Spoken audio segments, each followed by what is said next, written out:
Good evening and welcome to Face for the Newsfirst team. I'm Niresh Eliathambi. Well, just a little over 2 weeks to go and we will have the presidential election, and one day after that we'll be having the new president, or perhaps it's the existing president who will be re-elected. But what happens after that? And that's a question that I would love to have the answer to, and I'll be asking the representatives of various parties, major parties, about their plans if they win this election. And to discuss this matter today we have Mr. Arun Hemachandra, National Executive Committee member of the NPP, National People's Power. Welcome, Arun. Yeah, good evening to you, Niresh. Right, so Arun, let's get right down to it. What happens if Mr. Anura Kumara Dissanayake wins? What happens on the 22nd of September, or if it goes to a second round, maybe it will be the 23rd, but in all probability, first round or second round, we would know by the evening of the 22nd. So what happens after that according to the plan of your party? Yeah, first of all, I would like to express my sincere thanks to your channel for inviting me during this very important period of election campaign, and giving us an opportunity to express our things from our side. So this is how it will happen. What we have to see is, now once AKD will be appointed, once he will be elected as the president, he will take oaths, and after that there will be a vacancy for his parliament position. So the next person from the list in Colombo will be appointed as the parliamentarian for his vacancy. And then who's on the list? Mr. Laxman Nipunarachi is the person who is on the list, who got the second most number of preferential votes. So he will be replacing him for a very short time, and what will happen is, now then again we will be having 3 parliamentarians representing NPP in the parliament. So overall we have 4 people including the president. Then what we have to do is, now we have to gazette new ministries, because we have clearly mentioned that there will be only 25 cabinet ministries, and which is quite a lot in my opinion, but we can bring it down during this short term period so that we can discuss. But what I am telling is, I'm explaining you the process. That's right. So what will happen is, maximum we will be having 25 cabinet ministries and 25 deputy ministries, and also we will be having no state ministries. So that clearly we have mentioned in the election manifesto. So what will happen is, now 25 ministers, 3 parliamentarians plus the president will be dividing the all 25 ministries. So that will happen. So then after that, what will happen is, now we will be dissolving the parliament. So technically this particular cabinet, the caretaker cabinet, the caretaker cabinet will be valid until the next cabinet takes oath. So the next general all these election things will be taking place as per the constitution. We will not be violating any constitution. So we will do as per the constitution. So that means that well, a couple of days after the presidential election we would have the parliament dissolved, and of course the caretaker government in place, caretaker cabinet, and then within a certain stipulated time frame the new parliament must meet. So the general election has to happen sometime in mid-December. Yeah, the sooner the better. So we will be having it as early as possible. And also the reason to dissolve the parliament is, actually the current parliament does not have the mandate of the people.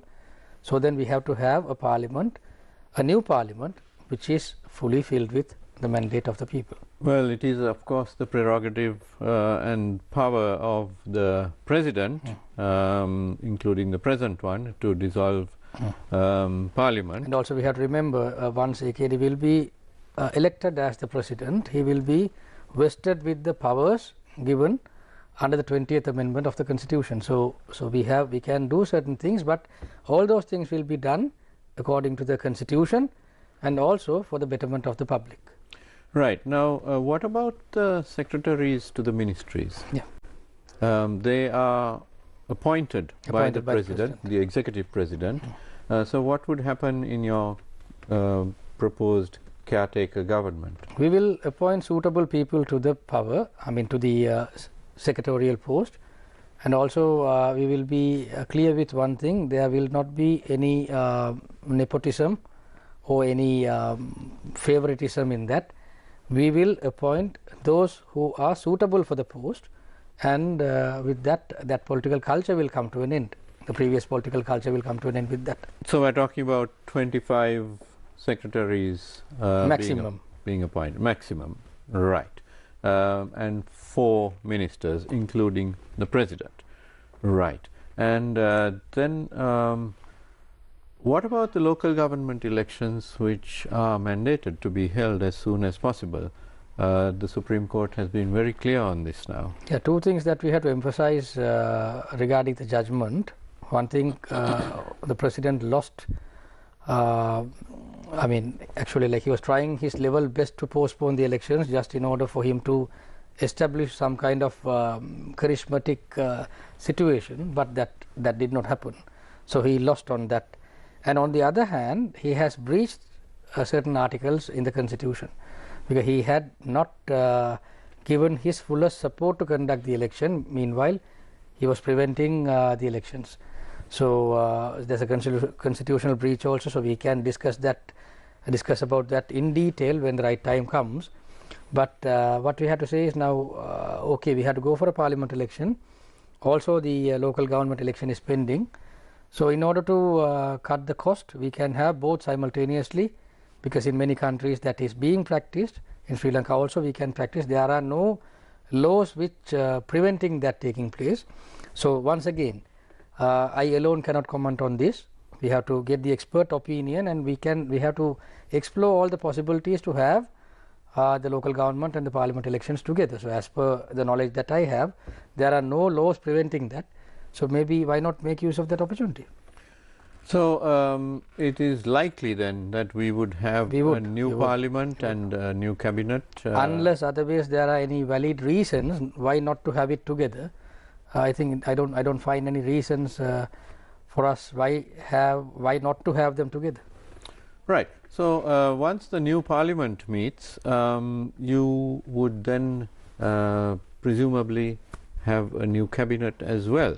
Up to 25 ministries maximum. Is a maximum, and they would be from your party. There's no possibility of a national government or other parties? No, I don't think once our party leader will be elected as the president, I don't think there is any requirement for, to continue the existing setup. So what I'm trying to say is now, once he is appointed as the president, then of course NPP can form its own government. So now national government is a good practice when it is practiced properly. But all these days in the Sri Lankan scenario, that was not taking place properly, because it's all about the convincing part, convincing the other parties or the other members, or trying to bribe them and get them to your side or whatever. So I think there is no necessity for that.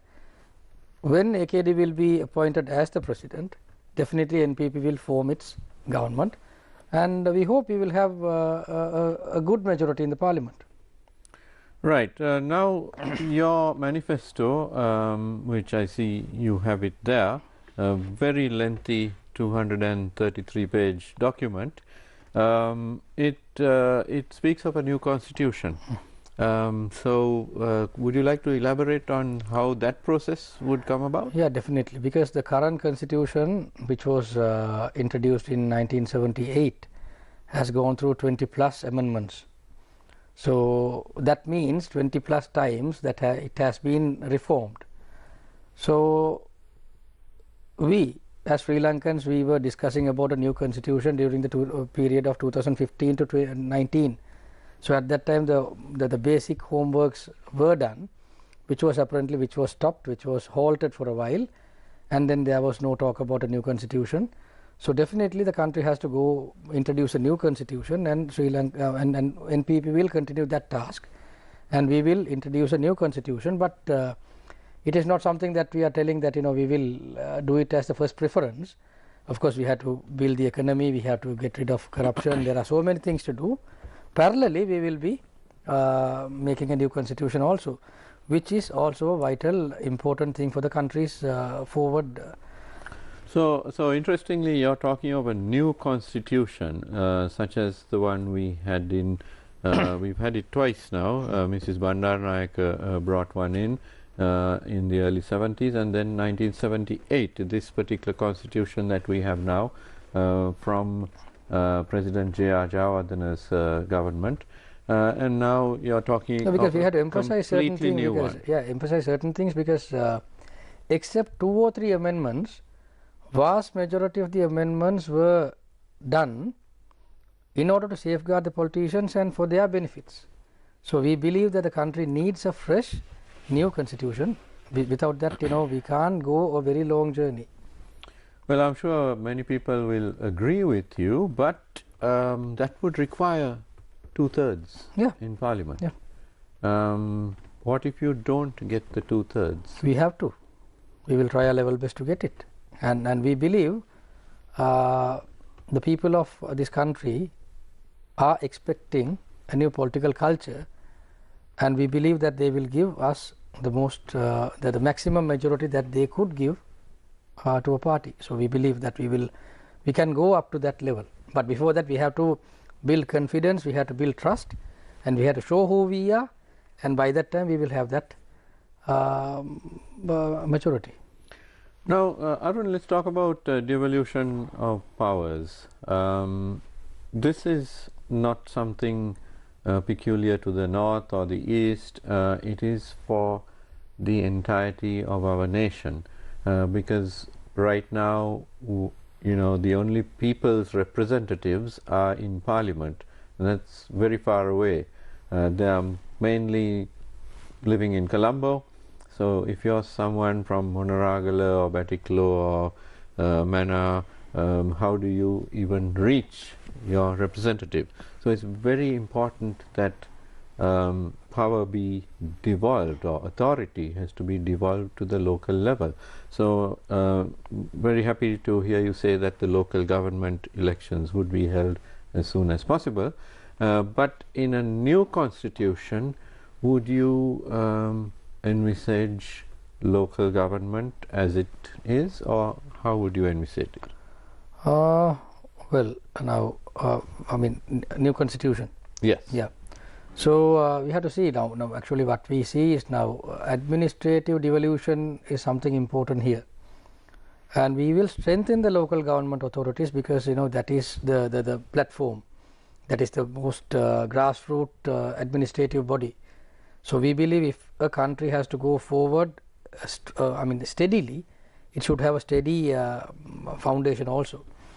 And at present, what you can see is the local government authorities are not performing the duties that they are supposed to perform.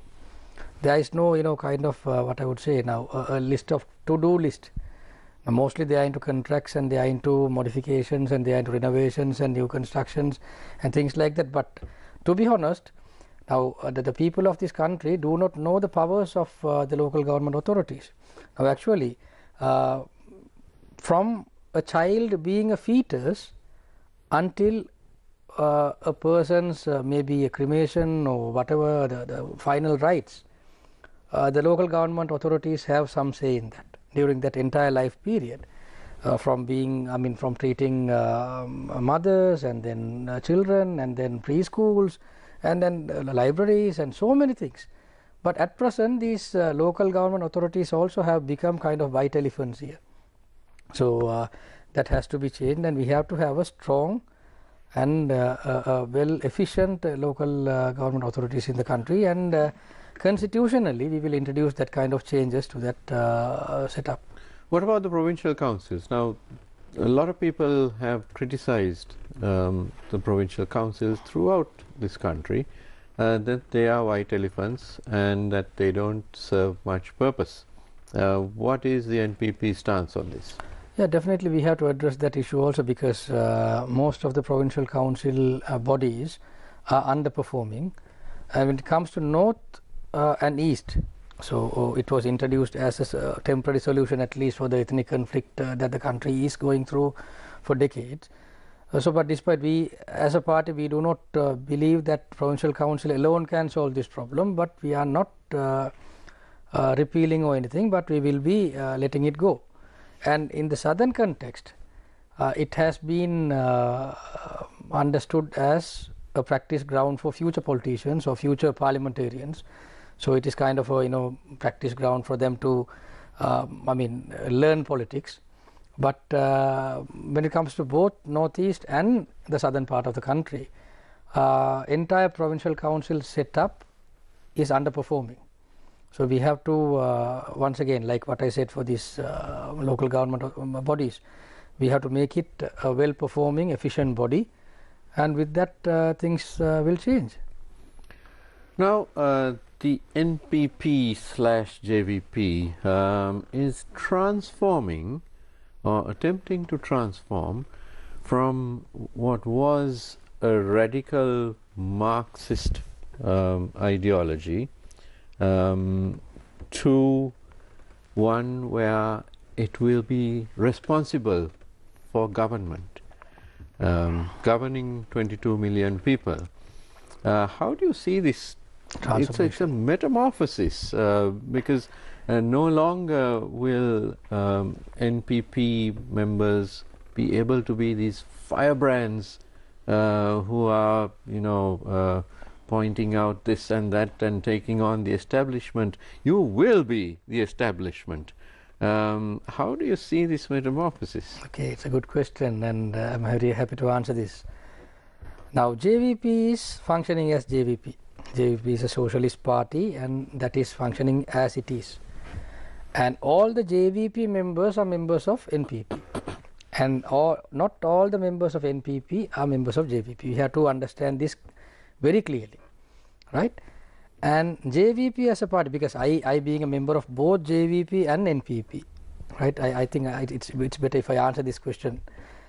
So now, JVP as a party, it was addressing so many issues, and especially when it comes to so many crises that was taking place in the country. So we were addressing against all those things, and we have a base. And especially including President Ranil Wickremesinghe and including the present opposition leader Sajith Premadasa, none of them expected this kind of a radical change from the JVPs under the brand of NPP, right? But we as a party, we believe in socialism, all those things. Yes, we believe in that, but at the moment we have to see what is practically possible. And if we do not come out and save this country, definitely this country does not have any future. We have to understand that. So we have made a lot of radical changes here in terms of policy, in terms of thinking pattern, in terms of implementation, so many things. But assuming everything will be done against corruption, against racism, against irregularities, and against all the bad things in favor of betterments of the people, I think there's nothing wrong. Now, Arun, let's talk about the policy making of the NPP.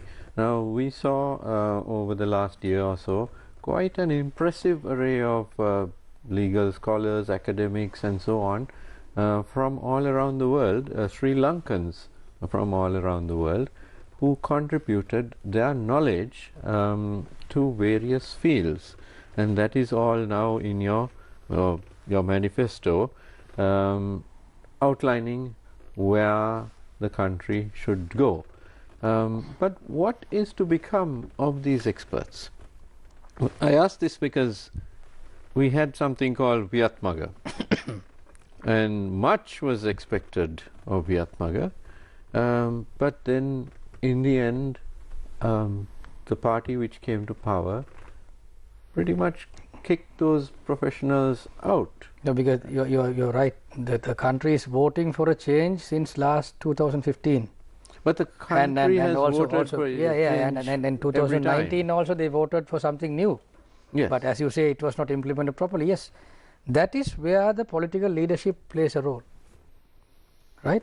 If the political leadership is not doing what it is supposed to do, right, the country cannot go forward. So I think we as NPP, we can give that guarantee that as a responsible political party, we will be, I mean, there are certain fields that we can address, there are certain fields which the professionals should address, and we have to divide it properly. And we have to make a proper ground for all those intellectuals and professionals to come and play their role. But what's the guarantee of that? Because again, let me go back to that Vietmaga example. So let's say a scientist who's been living in Australia, because who has contributed his or her knowledge, what's the arrangement with that person? Would that person be, let's say, if it's an agricultural scientist, would that person then be in the Ministry of Agriculture? No, not necessarily. None of these people, those who are helping us voluntarily, are expecting any positions. NPP does not create any positions. NPP creates responsibilities. If they are voluntarily willing to serve, they can come and serve, and we are happily welcoming them. But if anybody is trying to, like, I mean, what I believe is none of the people, those who are helping us, are coming with that intention. I have to be very clear on that also, because Sri Lanka being a very tiny country and with a very low population, we have a very huge diaspora living all over the world, and they are performing well. When it comes to US, when it comes to, they have patent rights, and they have that, so many things. When it comes to US, when it comes to Europe, when it comes to Australia, when it comes to Canada, in most of these countries they are doing well. They are well off. So if they are coming to help us, most of them are helping us at the moment. They have, I mean, they want this transformation to take place. And one of the reasons that they emphasize is, they had to leave this country because of its politics. This politics did not keep them here. And then, for example, if a Sri Lankan origin person is producing a patent document, and if he is an American citizen, technically that becomes an American patent. That's right. Technically that's how it works. So I mean, we have to absorb those people and we have to rebuild this nation, and for that we have to give that political leadership and responsibilities to them. Not necessarily, I'm not telling about, they are also not expecting any positions, but there are certain places where we have to appoint certain people to certain positions, but most of those people are voluntarily coming and helping us, and this will not be another Vietmaga. Definitely we will make a better future for this country. Well, let's certainly hope so, because with and also, Niresh, we have to understand, I have to tell one more thing here. People will be giving power to NPP as kind of, to experiment or whatever, only once. If we are not performing well, if we are also going on the same track as the other parties went, I think people will not give us a second chance as they gave to other parties. So it's a golden opportunity. So we have to carefully make use of it. We cannot abuse these opportunities, and we have to remember we were 3% in the past, and within a very short time we rebuilt ourselves, and now they are talking about post-election things, and now the opposition, the opponents, they have accepted the defeat, and now they are talking about post-election, post-AKD being president. So, well, that remains to be seen on the 22nd of this month. So we have to do well, and then lot of homeworks to be done, and also a lot of sacrifications to be done, not from the people's side, because all these days politicians were enjoying and people were sacrificing. Now I think it has to take the other way around. Let the politicians and let the country builders sacrifice, and let the people, at least, let them take a rest. Okay, so let's get down to some of the facts in your manifesto. Arun, what are the concrete steps to bring down the cost of living? Yeah, one thing we have to accept, this country is destroyed. I should use that word, destroyed, and it was a man-made destruction. There are certain elements, that played a key role for this destruction. One is the corruption, irregularity, and the wrong political culture, right? And also when it comes to various other things like racism, like wrong economic policy or things like that. So all these things play a vital role in this destruction. So we have to seal all those holes first, right? And also meantime, I mean, the people will not be waiting until that. But one thing we will assure, once we control this corruption, once we eradicate this corruption, definitely we will have a lot of savings and we can give benefits to the public. And also we have to remember one thing. There are a lot of leakages, a lot of irregularities that were created by this system. For example, when it comes to inland revenue, when it comes to customs, when it comes to excise department, when it comes to so many other bodies which were generating money to the government, there are a lot of irregularities, and people are not, people in the sense, what I am telling is that the top people who were supposed to pay that huge amount of taxes were not paying that amount of taxes. So we have to recover those things. But Arun, what you're describing is a long-term plan. Yeah, definitely. So can the population, the public, expect some relief in the interim? We have to also plan long-term, because all these days what has happened is these rulers, all these people, those who ruled these countries for 76 years, were providing short-term solutions, and they were also getting confused with their short-term solutions. So we have to come forward with a long-term plan. And also we have to provide short-term remedy, which we can do definitely, because we have to cut down certain things, we have to recover certain things, and especially tax recovery should be done from those people who did not pay. And also we have to do a lot of reforms here, and with that the people will be getting the relief that they are supposed to get, right? But now what's happening here is Sri Lanka is having a borrowing economy, we are borrowing money, and then we are spending, lavishly we are spending. So that has to be controlled. For a short term period we can have lot of projects and we can get it going for a while, but then again until we come up with a long term project, long term plan, then this country will be in a big mess. And that I don't see in both two other major candidates. They are not addressing about the corruption part, they are not because they are keeping the corrupted people with them and they cannot enforce those laws against them. So we need a kind of a transformation here, and with that we can go forward. Intriguing thoughts indeed. We will cross over now for a short commercial break. Don't go away, we'll be right back.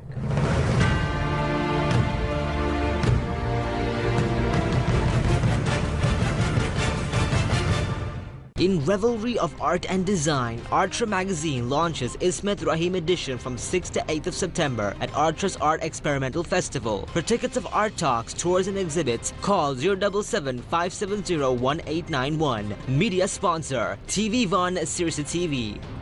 The Colombo Wind Orchestra proudly presents Movie Extravaganza, conducted by Keiko Kobayashi, from Klaus Badel's thrilling Pirates of the Caribbean theme, 7 September 7 p.m. onwards at the Bishop's College Auditorium. Tickets available now. Electronic media sponsors, Yes 101, Legends 966, Newsfirst and TV One. Get on board the Bradby Express to cheer the Royal Tuskers. Join us at 4th Station on 7th September 7 a.m. and experience the true royal spirit. Grab your tickets now. For more information, Akilad 077-4567-666. Media sponsor, Sirasa TV and TV One.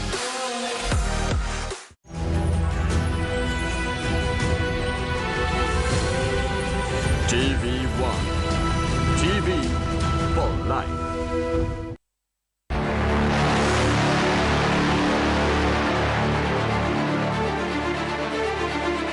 We're 17 days away from a very crucial day for the country, the presidential elections 2024. And while the presidential candidates, MPs, ministers, parties supporting these presidential candidates, the parties of these presidential candidates are expressing various views on the upcoming election.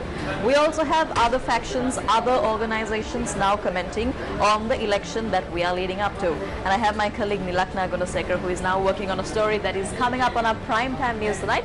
Let me ask Nilakna what she has to say. Nilakna, what is this story that you're working on? Yes, Mariam, the Transparency International Sri Lanka today convened a media briefing and they highlighted the violation of election laws, and they pointed out that they have received over 500 complaints regarding election law violations. Also, the TISL urges the Election Commission to take measures to uphold the integrity of election laws. All right, while the Transparency International is actually expressing these views on the election that we are leading up to, there are also diplomats, there are foreign organizations commenting on the elections. And Ditmini is now working on one of those stories. Ditmini, tell me, what are people saying about the elections?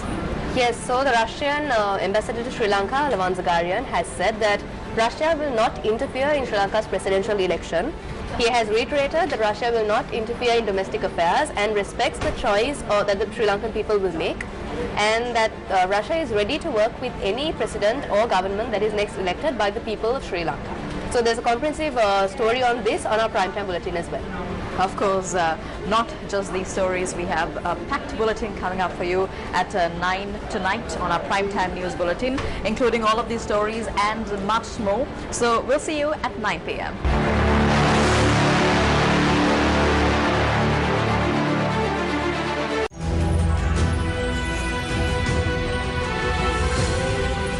TV1, TV for life.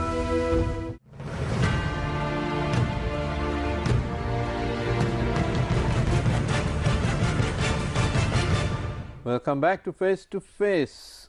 We are in conversation with Mr. Arun Hemachandra, National Executive Committee member of the NPP.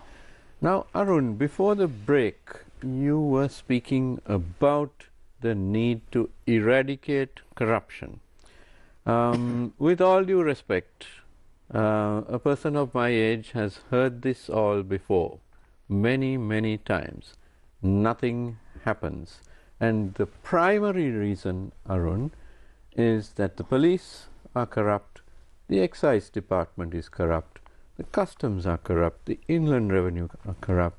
All these are actually, it's known, everybody knows this in this country.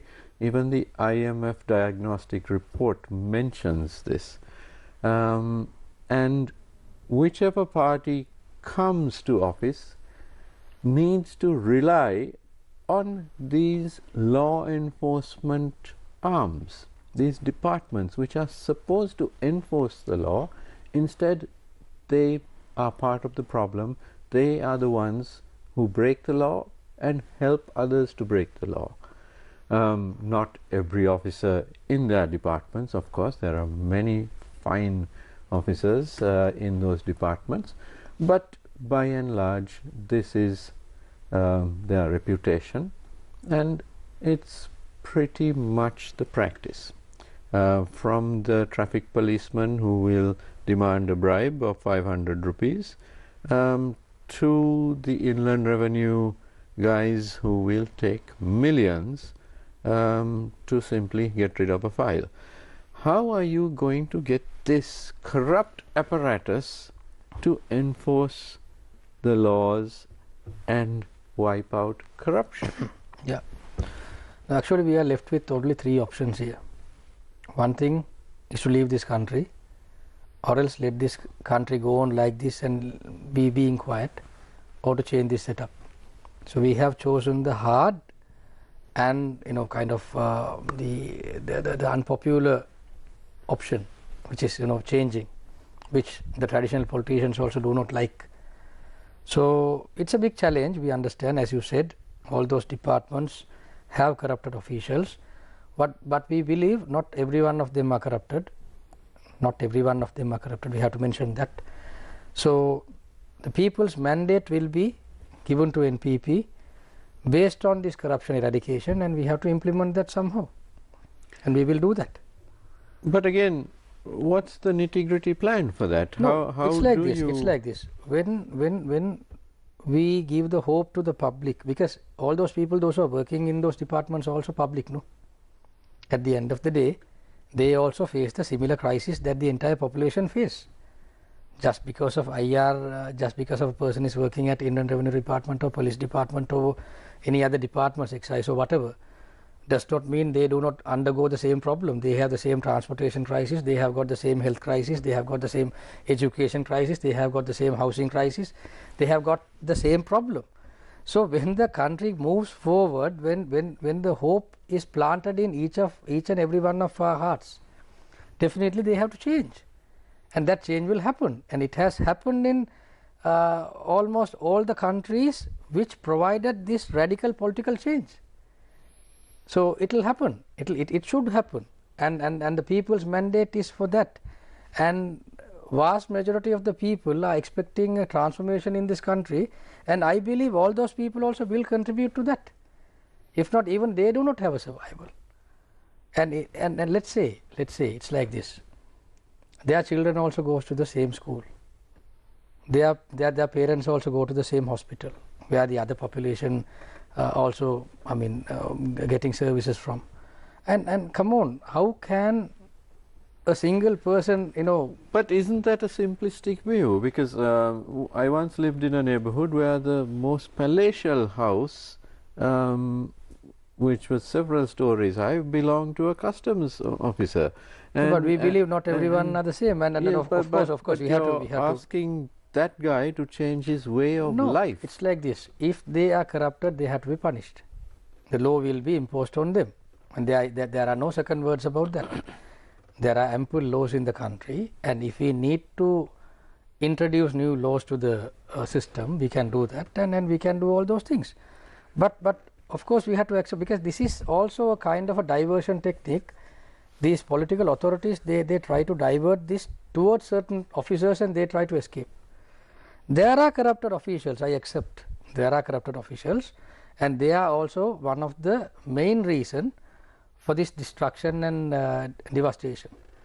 But we have to accept majority of the people, they are also part of the system, and they are also facing the same problem, same crisis. So we all should get together, because once we come to power, we can't eradicate the present members of police department or Indian Revenue anywhere, and we have to work with them. But we have to impose the law properly, and if we have to introduce new set of laws, we can do that. But only thing is this: we as Sri Lankans should come forward, and we have to stand against corruption and also all these irregularities and all these things, and we have to move forward as a country. So without that, we cannot succeed. So we NPP is responsible to give that leadership to the people, that plan to the people, and we will have that mandate of the people, and then we have to create that particular platform for everyone to play their own roles. So it's a nation building which will involve each and every citizens. Well, let's look at another key issue, the brain drain, which so many hundreds of thousands of our youngsters have left the country in the last 2.5 years, for better or for worse, but they've just simply wanted to get away from this country, and there will be many more who will leave, because over 1 million passports have been printed and taken from, been issued rather, and those have not yet been used. So all those people are waiting to leave. How are you going to convince those people to stay? We have to give them the hope. Now this is the future. This is the future of the country, and if the vast majority future of the country is trying to leave a particular country, and if they want to migrate to some other country, then that country will not have a proper future. That system has to be changed. Now, adding to what you said, if you want to have a really bad mood, and if you really want to understand what Sri Lankan crisis is, go close by passport office, right? People are outside 24/7, and you will come across various scenarios, various stories, various problems, various it's one of the best place to experience the Sri Lankan crisis. Everyone are having their own stories. So we have to change that. It's like this. A person going to another country as a tourist is something different. Now, this is legal migration, no? Legal migration. When it comes to illegal migration also, if people are having enough opportunities, they will start leaving. And that's why Australian government is continuously, it is sending advertisements, and they are spending so much of money on propaganda, you know, telling Sri Lankans not to enter their territory. So many people are leaving legally as well as illegally, and this has to be stopped. Without that, the country will not have a strong future. And also, especially when it comes to the youth, they are here without any hope. The Sri Lankan rulers failed to create a future for them. Our generation was betrayed, was cheated by these politicians, saying that once the war will be over, everything will be settled. Now it's, I think, almost 15 years since the war ended, and we also lost hope. But the only hope that we are having at the moment is NPP, and then we believe with the transformation taking place, there will be a radical change in the thinking pattern of the youth population in the country also. So we have to provide that change. Well, you speak of hope, but unfortunately you can't feed your children hope. You have to feed them food, you have to educate them, and that can't wait. And over the last 2 years, millions of Sri Lankans have fallen below the poverty line. And how long can they live in hope? So I would put it to you that your any future administration under your party, if you win the elections, would have a very short period to perform in. Definitely. As I told you, we will be given only once as experimental chance. We will not be given a second chance to experiment. So definitely we have to perform well, and then only people will start trusting us. But all these things happen because the politicians and the rulers did not give hopes to the public. Now, for example, recently I met a consultant, a doctor, right? He is well off, but he told me one thing: Arun, I am waiting until the election results. If AKD is not winning, definitely I will leave this country. Then I asked him why. Then what he said was, we have got big houses, we have got the best car, and I myself as a consultant, I have good government practice as well as a good private practice, and my children are going to good schools. Right? Comparatively, when it comes to Sri Lankan context, they are going to the best schools in the island. But still I believe my children do not have any hope in this country. That's where the hopelessness comes. That's why the Sri Lankan population at every level, when it comes to the upper level, middle level and the lower level, either it's to the European countries or Canada, or to the Middle Eastern countries, or at least to get into a boat and go to Australia or somewhere as a refugee. They are trying all their level best to escape from this country. So without hope, how can we build this nation? But as you said, hope alone will not feed. We have to perform, we have to develop certain sectors, we have to give them hope, and we have to involve them to the production of this country. We have to generate new jobs. We have to generate, we have to develop the SME sector. We have to involve the private sector also to build this country.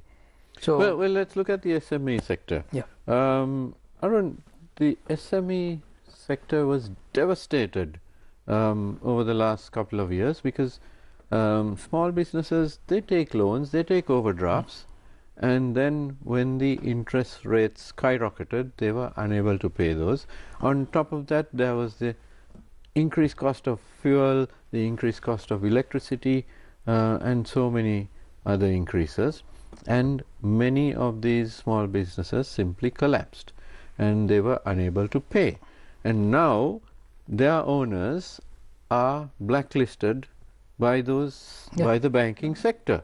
Hundreds of thousands of people now have no ability to take a loan.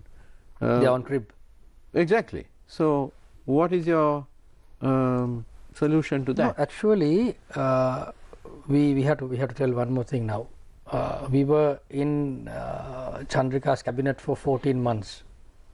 JVP members were That's there, right. and the small industries ministry was held by us. Comrade Lalkantha was the minister, and at that time only this SME thing was deeply introduced to the public, and it was developed. So what happened was, we were trying to bring up so many small medium entrepreneurs to this business platform, and we tried our level best. Now later on what happened was, when we left the ministry and when they took over, they started to give the SME benefits to the topmost whatever they are allies or whatever they are close allies. And for example, I can come up with an example also now. Singapura Bank, Lanka Putra Bank also was issuing SME loans, and that was closed down because of many unperformed loans. Right, so the people, those who deserve to get those loans, did not get. So now what has happened is, now SME sector is not empowered. Most of those people are on crib, right? So we as NPP government, we have to help them. We have to help them to bounce back.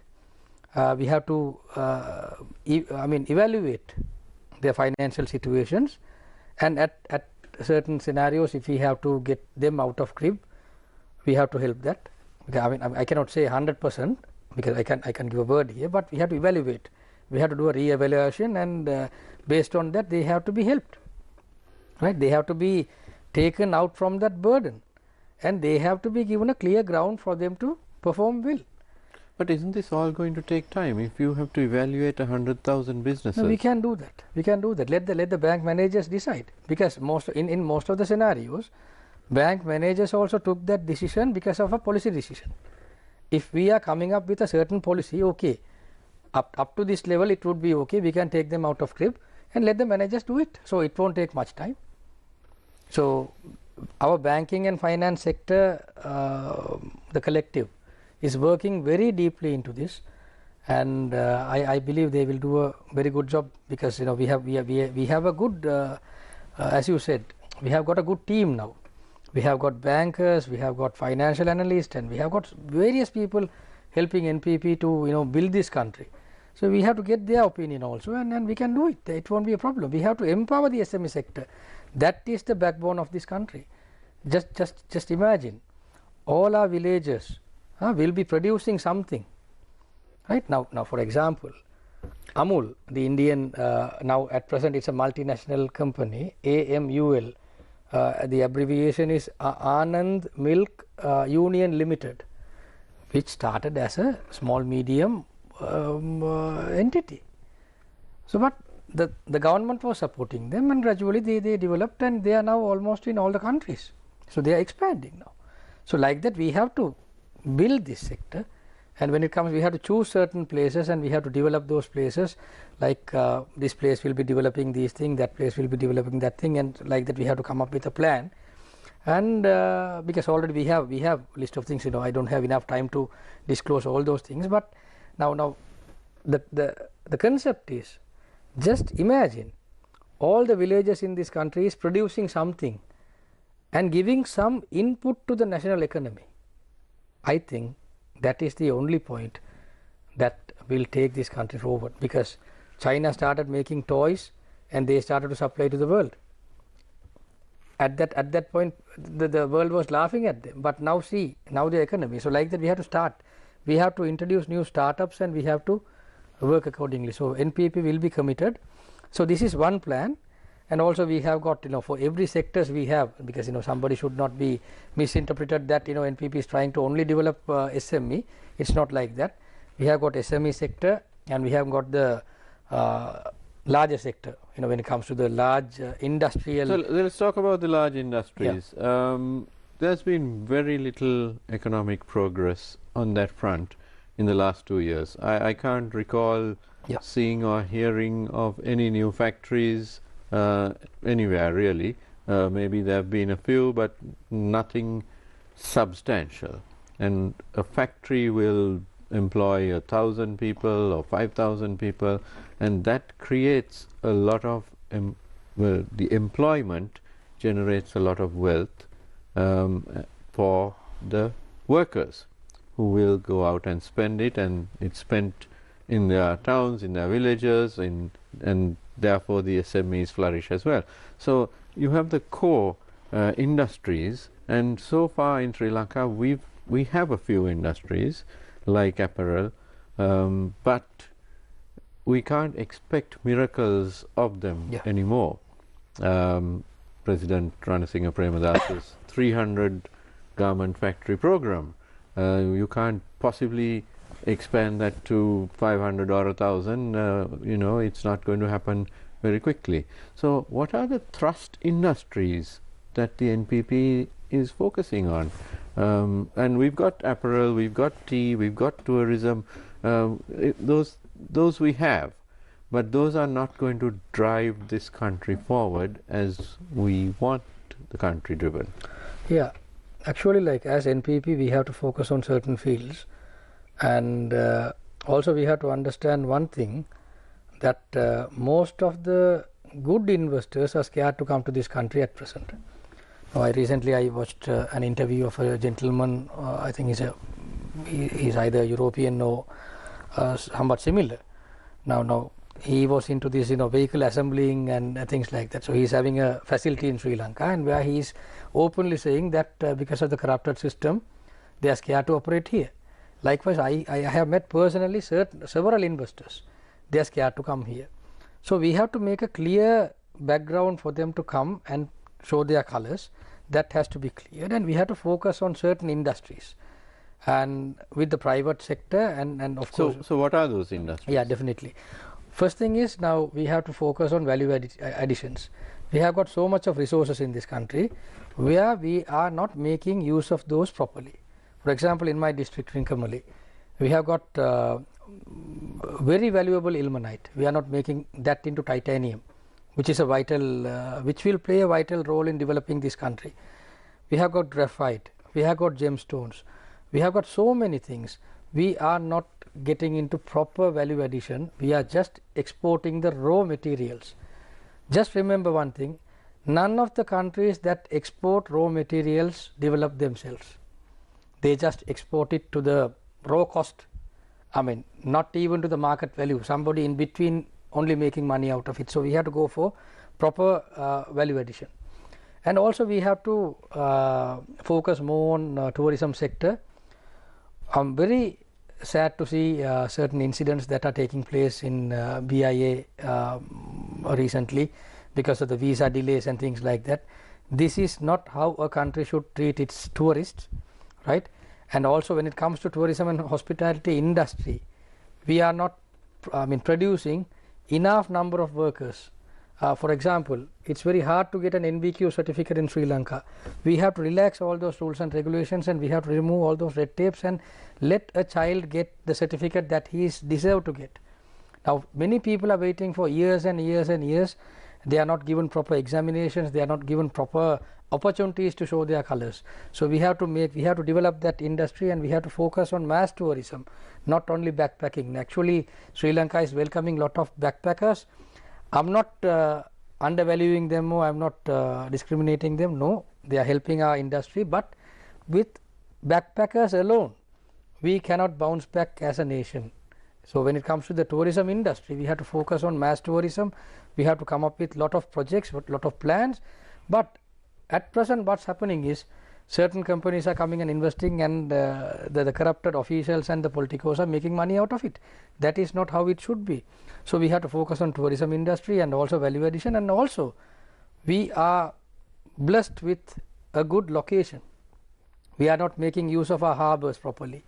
We are not making use of airport locations properly. We have got, we are in a center of a very air traffic destination. So we have to make use of them properly.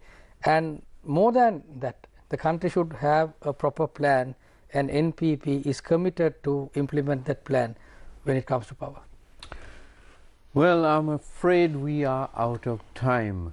Mr. Arun Hemachandra, National Executive Committee member of the NPP, it's been an engaging conversation. Thank you very much. And thank you to you at home for watching. And don't go away, the news is coming up next. Have a good evening.